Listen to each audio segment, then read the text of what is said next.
Assalamualaikum warahmatullahi wabarakatuh.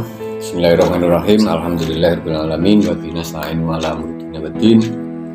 Wassalatu wassalamu ala anbiya mursalin sayyidina wa habibina Muhammadin wa ala alihi ajmain. Salam sehat semuanya. Terima kasih. Kali ini saya di rumahnya Kang Bahrudin Kalibening, masuk wilayah Salatiga. Saya dulu pernah menyinggung sedikit ada event yang saya kira menarik sepanjang masa gitu ya, dalam waktu yang lama. Karena saat itu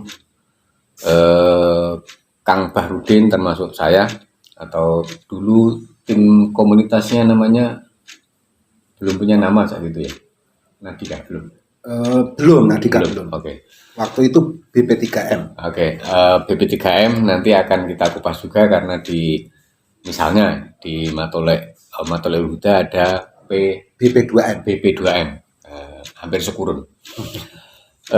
Momen yang saat itu diadakan oleh BP2M, Pondok Pesantren Hidayatul Mubtadiin Kalibening, merintis atau menginisiasi agar komunitas pesantren ini mulai juga istilahnya mengimbangi kemajuan kondisi sosial gitu kira-kira ya.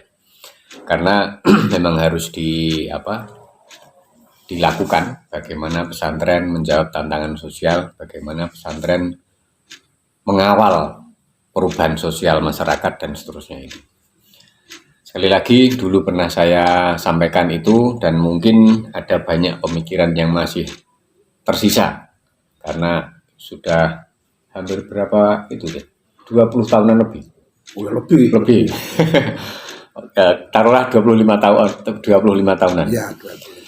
Itu saya kira sampai sekarang inisiasi gagasan dasarnya juga masih aktual, masih enak untuk kita diskusikan karena selama ada kondisi sosial, selama ada kemajuan pergerakan realitas sosial, pasti akan menarik.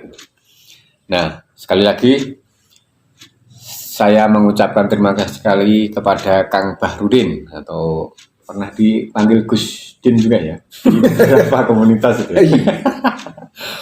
Ya, sebetulnya ngomong-ngomong ini lini kedua karena adiknya Pak Abda yang pengasuh Pondok Pesantren Hidayatul Mubtadiin itu. Gini, Kang Bahrudin, bisa jadi kita mengingat lagi ya masa-masa tempo dulu yang sangat aktif komunitas kita saat itu, sampai pernah memanggil nama-nama besar ya, semacam Gusmus. Pak Said juga pernah datang ke kegiatan kita.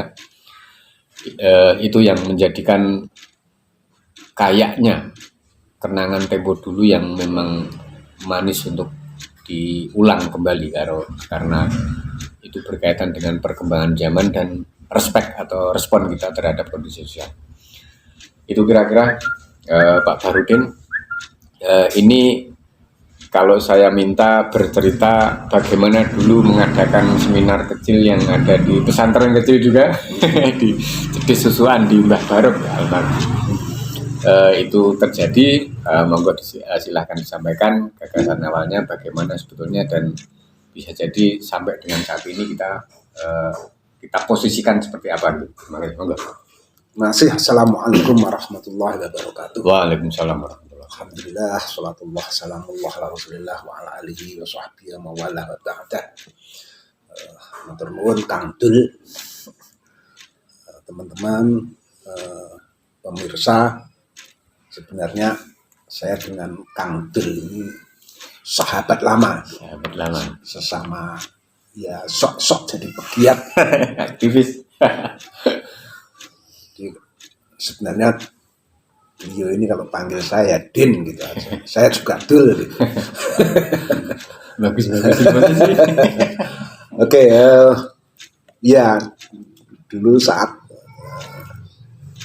kami berdua ini jadi mahasiswa gitu, karena latar belakang saya juga di pesantren. Kebetulan Kang Tul ini juga nyantri ya kuliah sambil nyantri di Pulutan, juga sempat di Kalibening juga di Ma'had Hidayatul Muqtadiin itu. Lalu bersama teman-teman yang lain ada Pak Musa Ahmad yang sekarang di Pesugihan di IAIG itu, Institut Agama Islam Al-Ghazali ya. Ya. Kami menggelar waktu itu diskusi lah. Judulnya itu Santri Kitab Kuning dan Kepedulian Sosial. Jadi para santri yang selama ini mengkaji Kitab Kuning, bagaimana implementasi dari kajian itu untuk berkhidmat pada masyarakat ya. Sehingga kita gagas bagaimana peluang-peluang pemberdayaan masyarakat warga, civil society melalui ya diskusi atau seminar atau apapun dengan tajuk Santri Kitab Kuning dan Kepedulian Sosial. Nah, alhamdulillah ya cukup mendapatkan sambutan karena memang peran santri, peran keulamaan ke depan memang mesti punya kontribusi bagaimana menyelesaikan problem-problem sosial itu. Nah, lalu kita kembangkan gagasan itu tidak hanya para santri, tapi kita coba kembangkan ke para pengasuh pesantren. Tidak harus pesantren dalam bentuk boarding school gitu, pondok gitu, tapi juga pesantren-pesantren di masyarakat atau komunitas pesantren yang pada gilirannya oleh Gus Dur disebut dengan kiai kampung. Tidak harus punya pondok, tapi punya jamaah, punya umat. Nah, itu kita kumpulkan, terus kita beri judul Temu Pesantren di Kabupaten Semarang dan Kota Salatiga. Waktu itu kita hadirkan Sohibul Karomah Kiai Sahal Mahfud, karena menjadi inspirasi kita semuanya juga Mbah Sahal itu, di samping bersama P3M, Perhimpunan Pengembangan Pesantren dan Masyarakat di Jakarta, mengembangkan kelembagaan di pesantren itu namanya BP2M, Biro Pengembangan Pesantren dan Masyarakat. Nah, kami dan kawan-kawan pegiat muda ini menambahkan P-nya satu lagi menjadi BP3M, tidak 2 tapi 3. Ada tambahan penelitian, jadi pengembangan dan penelitian masyarakat. Lalu tadi yang kita coba gelar Temu Pesantren di Kabupaten Semarang dan Salatiga, ya kurang lebih bahasanya seputar bagaimana peningkatan peran keulamaan di pemberdayaan masyarakat atau pemberkuasaan, jadi social empowerment. Karena Kiai Sahal juga menulis buku yang sangat populer atau ada ide besar yang sangat populer, yaitu fikih sosial. Fikih sosial, sosial. Nah, alhamdulillah ya itu mendapatkan sambutan luas karena memang dirasakan betul ya bagaimana kiai-kiai muda itu juga mesti belajar bagaimana teknik social empowering itu sebagai tindak lanjut ya dari kajian-kajian keagamaan, terutama di hasanah keilmuan pesantren itu mesti diterjemahkan, diejawantahkan di masyarakat luas. Tentu juga mesti belajar di ke teori-teori yang lainnya juga, termasuk bagaimana sosok kiai yang mesti berperan penuh ikut berkontribusi menyelesaikan problem-problem masyarakat, atau menjadi semacam, kalau istilahnya Gramsci itu intelektual organik. Baik, terus berkembang, akhirnya kami mendirikan juga, terutama di asuh atau di kalau orang Jawa bilang itu dituani lah, disesepui oleh Almarhumlah Kiai Haji Muntaha Asy'ari yang pernah menyelenggarakan program secara nasional bersama Lakpesdam NU Pusat, namanya PPWK, peningkatan program pengembangan wawasan keulamaan. Itu secara nasional itu programnya. Lalu kita diskusikan, kita implementasikan di sini menjadi bukan WK tapi PPPK, peran keulamaan, bukan wawasan keulamaan tapi lebih di peran keulamaan, meskipun kajiannya juga pengembangan wawasan juga, tapi main goalnya itu di peran keulamaan yang ideal itu yang seperti apa. Nah, waktu itu kita gagas menjadi 4 daurah atau 4 putaran diskusi besar dalam kerangka peningkatan wawasan keulamaan itu. Pesertanya juga sama, para kiai muda di Kabupaten Semarang dan Kota Salatiga. Nah, kita membentuk juga kelembagaannya, namanya Nadika, Nadwah Dirasah Islam dan Kemasyarakatan.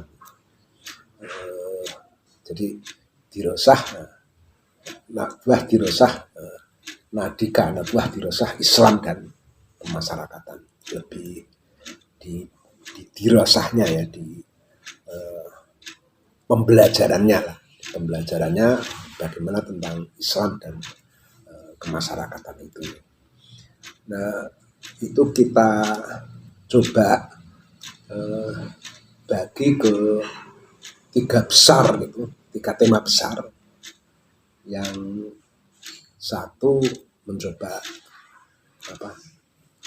dekonstruksi pemahaman ya. Jadi, coba kita rombak dulu, lalu kita rekonstruksi. Nah, yang terakhir langsung belajar teknik pemberdayaan itu.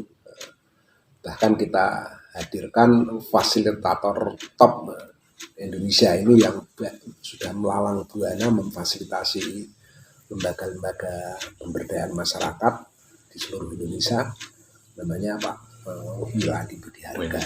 Itu yang nanti di putaran terakhir. Yang putaran pertama yang banyak mencoba bongkar-bongkar pemikiran gitu di daerah awal, itu kita hadirkan Gusmus waktu itu. Terus ada ini intelektual top itu dari Muhammadiyah yang dekat dengan Gus Dur, namanya Dr. Muslim Abdurrahman. Dari waktu itu bergiat di LPIS, Lembaga Pengembangan Ilmu Sosial Transformatif. Ada Gusmus, ada Muslim, terus juga ada Kang Masdar Farid Masudi, itu juga kita hadirkan. Terus ada juga Profesor Mahasin dari Sunan Kalijaga yang juga aktif di struktur NU, baik di PW maupun lebih lanjut di PBNU. Lalu di daurah kedua, putaran kedua ya. itu kita Rekonstruksi. hadirkan ya, mencoba bagaimana merekonstruksi itu. Kita hadirkan ada Profesor Qodri Azizi ya, kalau Profesor Qodri Azizi, terus Pak Said Akil, terus Pak Malik Madani. Pak Malik Madani itu juga pegiat Nahdiyin ya, di PWNU Jogja juga, dan juga di PBNU kalau nggak salah pernah jadi Katib Suriah kalau nggak salah ya. Master pada berikutnya juga menjadi Katib Suriah NU. Nah, terus di ini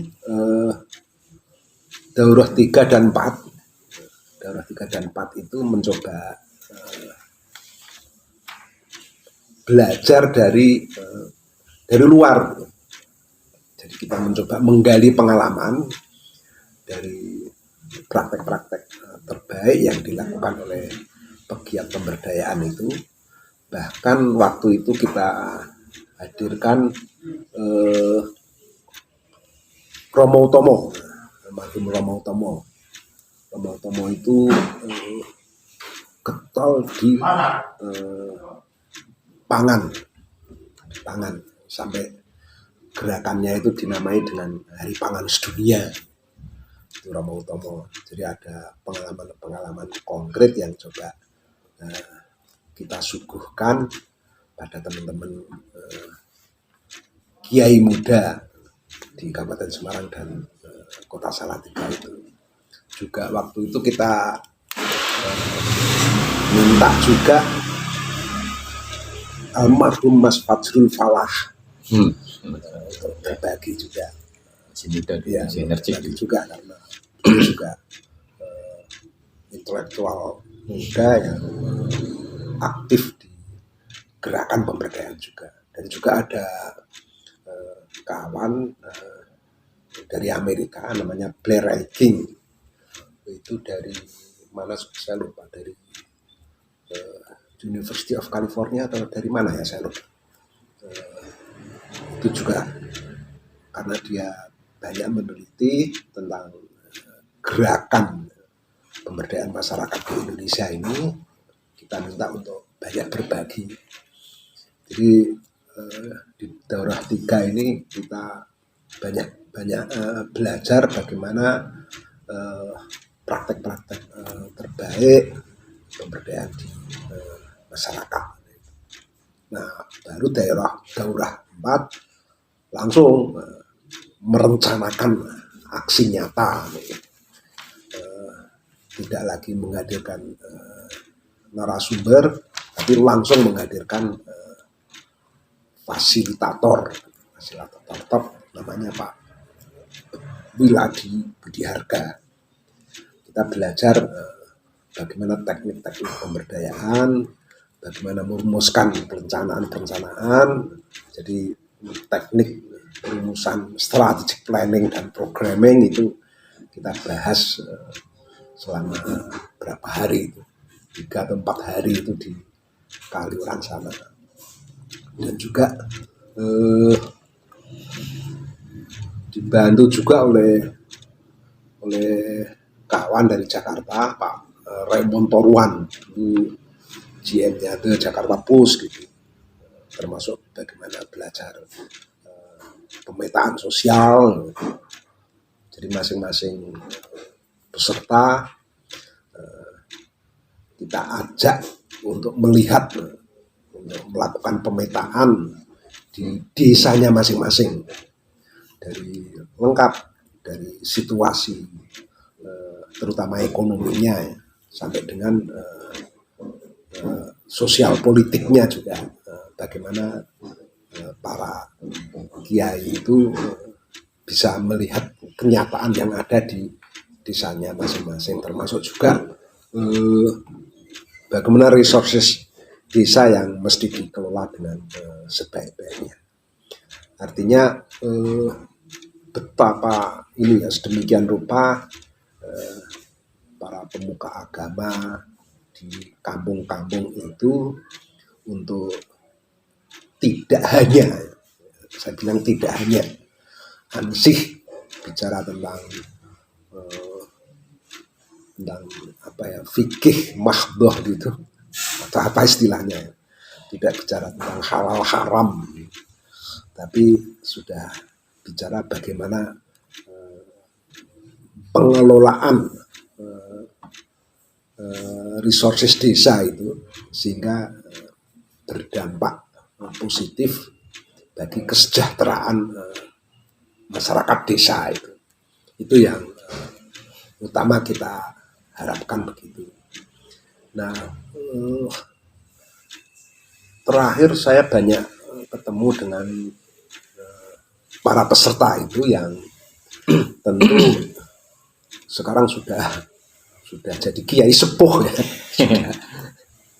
Ya kan? Bukan lagi Gus ya. sudah ya itu umumnya sangat-sangat terkesan dan ada semacam apa ya, pengembangan karakter itu, bagaimana seharusnya peran keulamaan itu yang tidak hanya di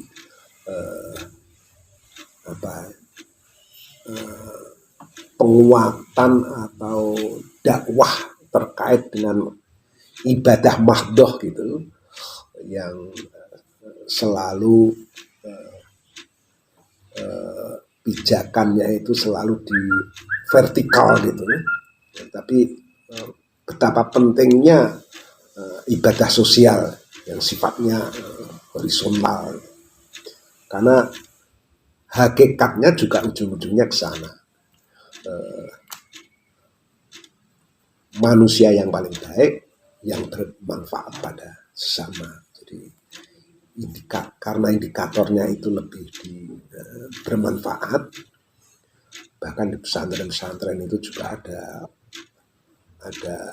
ini ya, ada semacam wiridan atau apapun istilahnya ya, syairnya Azhar Nuji itu ya, wakul mustafi dan kulaya bin ziyadatan minal ilmi wasbah fi bukhuril fawaid. Jadi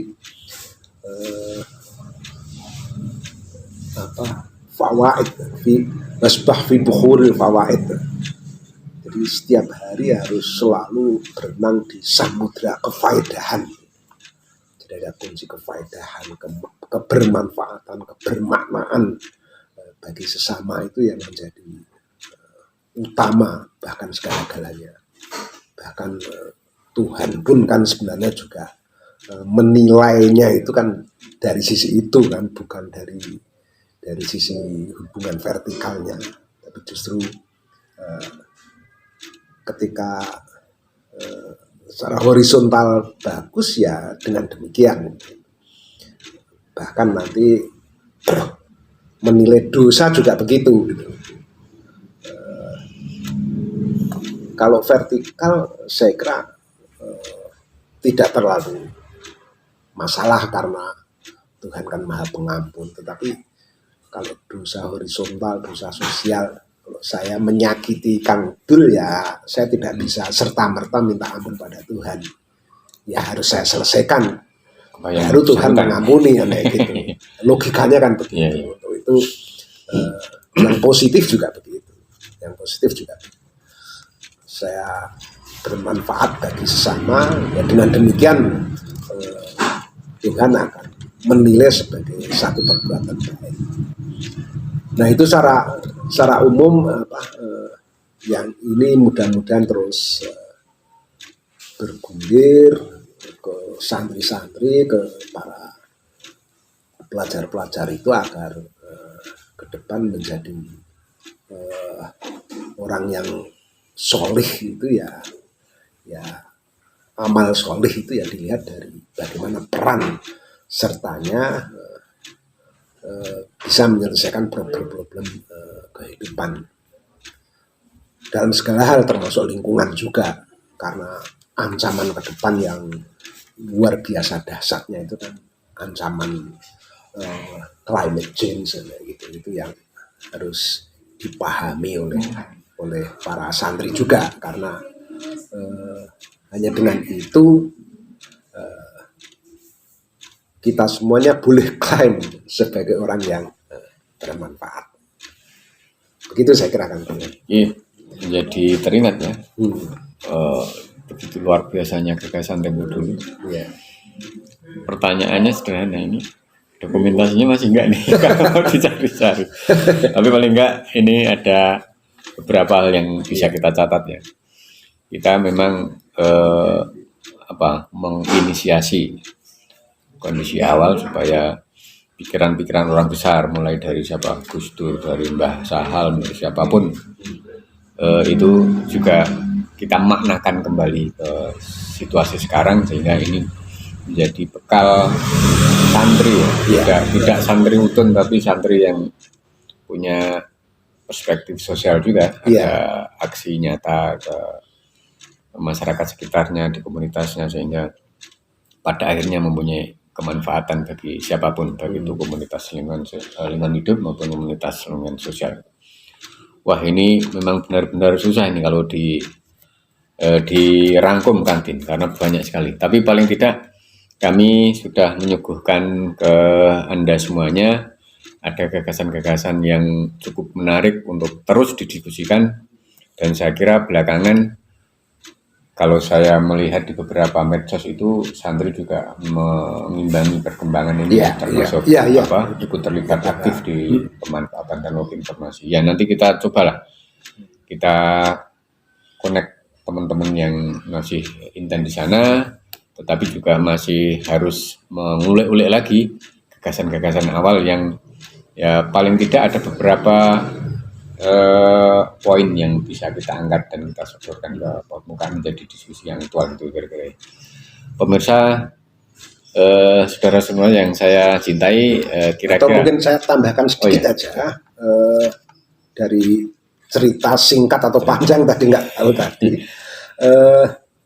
Perlu digarisbawahi bagaimana santri atau siapapun, terutama santri dan juga kiai-kiai muda itu berkolaborasi, menggalang kekuatan dengan siapapun. Tadi saya sebut ada belajar dari Romo Tomo, yang Romo seorang pastor gitu. Belajar dari Pak Raymond Toruan gitu, yang disebut-sebut kardinal awam di Katolik gitu, pernah menjadi ketua OC Sidang Agung Gereja Katolik. Jadi nilai-nilai universal tentang keadilan, tentang kemakmuran, ya itu harus bersinergi dengan siapapun, diwujudkan dengan bersinergi dengan siapapun, dengan kelompok manapun. Ya, terima kasih. Tetapi masih ini ya, sekali lagi kita masih harus mengulik-ulik lagi beberapa ikhtisar atau apa. Nanti khulasohnya bisa kemudian. Pemirsa, kira-kira begitu saya coba untuk beberapa hal kita ungkap lagi, untuk kemudian kita carikan penekanannya, kita carikan relevansinya, kita carikan ruang-ruang aktualisasinya, kira-kira begitu ya artinya. Terima kasih di tayangan kali ini, semoga ada manfaatnya. Lain kali bisa disambung lagi.